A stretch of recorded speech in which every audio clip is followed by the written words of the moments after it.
Welcome to something short and sweet. Today, I'd like to share with you a thought concerning the war which so deeply concerns us. The Medrash says that there were four kings who went out to war, and each of them requested differently from the Ribbono Shel Olam. The first one was David HaMelech. He said, Erdov oivai va'asigem. He said, Ribbono Shel Olam, I will pursue the enemy, and I will overtake them. HaKadosh Baruch Hu said to him, Ani Yoseh, if that's what you're going to do, I'll take care of it for you.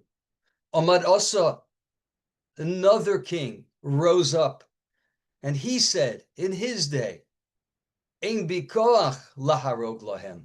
I don't have that power to kill them.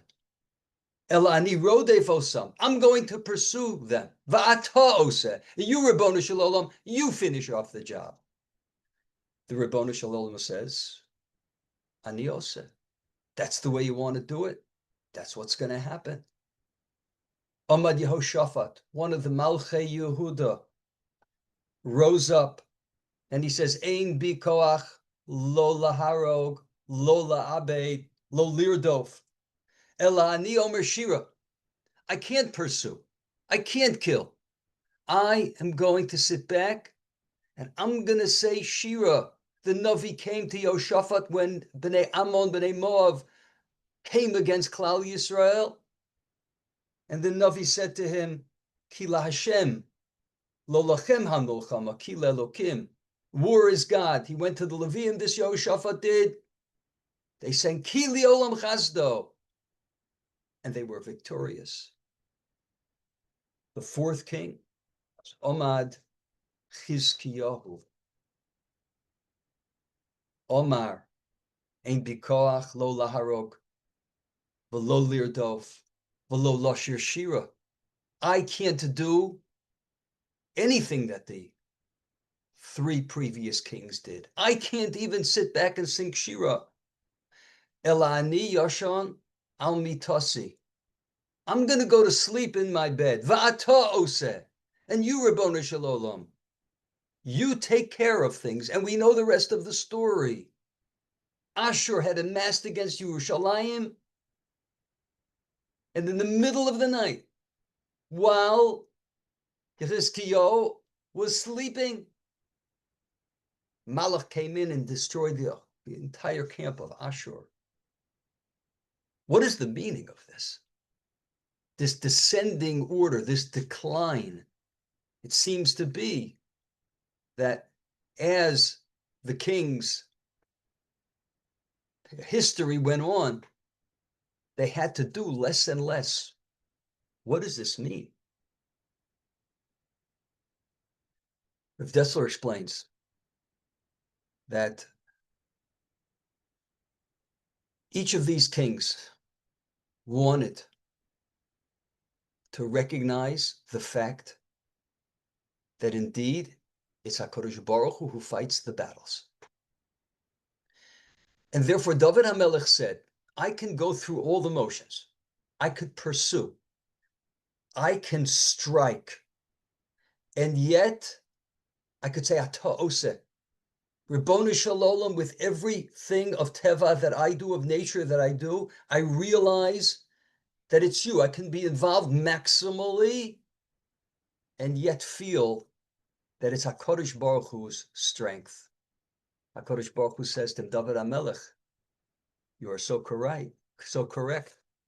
Ani Yoseh, that's the way it's going to be.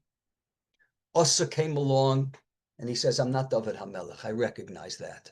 If I actually strike, I could pursue, but if I actually strike, ultimately, I'm going to believe it's Kocho Ba'otzam Yodi. It's my hand that's doing it. Therefore, he says, HaKadosh Baruch Hu, I want to place my firm trust in you, my complete trust in you. So I will pursue. You finish off the job, HaKadosh Baruch Hu says. You're looking to have complete bitachon. Ani Yoseh, I'm going to do it. Yehoshaphat came along and said, no, if I'm going to pursue, not going to happen. I'm going to believe that it's me. And therefore, I'm going to sing Shira. I'm going to put my complete faith in you. I go to the Levium, Kiliolam Chasto, even before the battle is won. Thank you for the Chesed Hashem, HaKadosh Baruch Hu. This is what you've done. Comes along Chizkiyahu HaMelech. Please appreciate who this Chizkiyahu was, one of the greatest kings ever. And he says, I cannot do anything. Because if I lift a hand, I will not be placing my trust in you. I am not David HaMelech. I'm not Asa. I'm not Yehoshaphat. And therefore, Ani Yoshen Amitasi, I'm going to sleep. But listen to what he said. There were thousands of troops amassed at the outskirts of Yerushalayim. They had conquered most of the world. What they would have done to Yerushalayim would have resembled what they did to the rest of Eretz Israel. Chizkiyahu was able to go to sleep because he had complete and total trust in the Ribono Shel Olam. HaKadosh Baruch Hu says, you have bitachon, ani oseh. And the rest of the story is that it was an open, miraculous victory. My friends, it's this bitachon that we need when we go to war. And that's what each of these kings appreciated. Last week, we read the Parsha about going out to war. Ki savo milchama ba'artzachem. When a war comes into your land, of course, this is speaking generally of what to do in general. But the Sifrei says that this specifically is speaking about the final war, the Mechemes Gog uMagog. And what happens? Al Hatzar Hatzora Eschem, against the enemy that oppresses you. What do you need to do? V'hariosim b'chatzosros. Blow the horns. Blow the shofros, the chatzosros. What's the idea of blowing the chatzosros? So the Rambam in the Mona Vruchim says that blowing the chatzosros is like many other mitzvahs, same type of idea of many other mitzvahs that we do. We put into an act a great concept. And the concept here is that we need to be aware of our situation. That HaKadosh Baruch Hu is in control. And depending on our behavior, things can be righted, things can be corrected, things can go positively, we can win the war. If we don't better ourselves, things can continue in this way, or things will go south. Chas v'sholom. It's a clarion call for Klal Yisrael to recognize ki hu oseh, Kodesh Baruch Hu's doing it. Hu nosei l'cha koach la'asos chayil. He's the one that gives it to you. Asa wasn't David HaMelech, and Yehoshaphat wasn't Asa. Chizkiyahu. So there was Niskatnu Hadoros. The generations got less. But I'm thinking that perhaps today, in our day, we have thousands of years of Jewish history to strengthen our bitachon.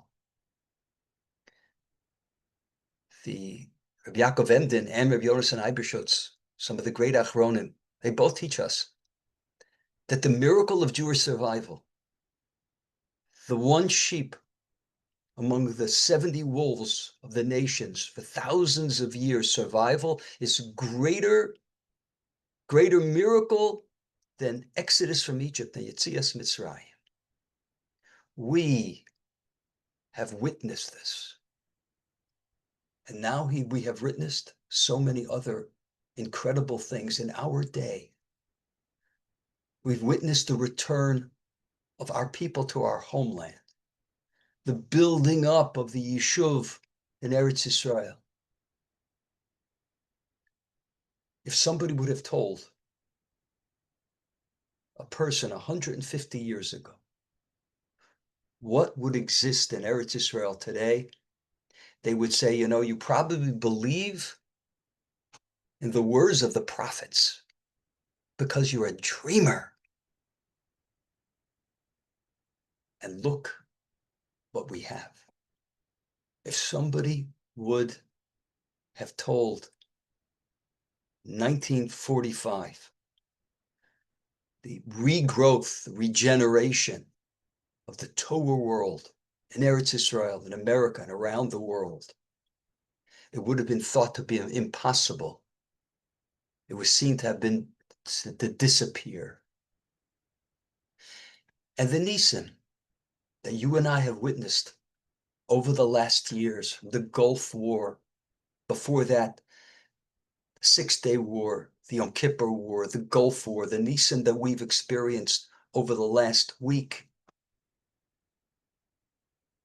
HaKadosh Baruch Hu is giving us such an ability to be Bali B'tachon. So when we think of our boys over Iran, we think of our boys in Gaza. Let's appreciate HaKadosh Baruch Hu is with them. That it's Atah Oseh. Ultimately, it's HaKadosh Baruch Hu doing it.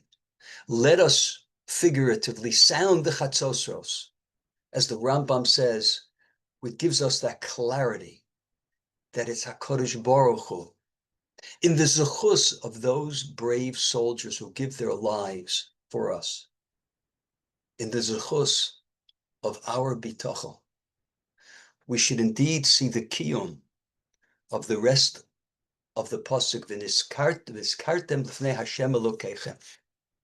You will be remembered in front of Hashem your God, v'noshatem me'oiveichem, and you will be saved miraculously from your enemies.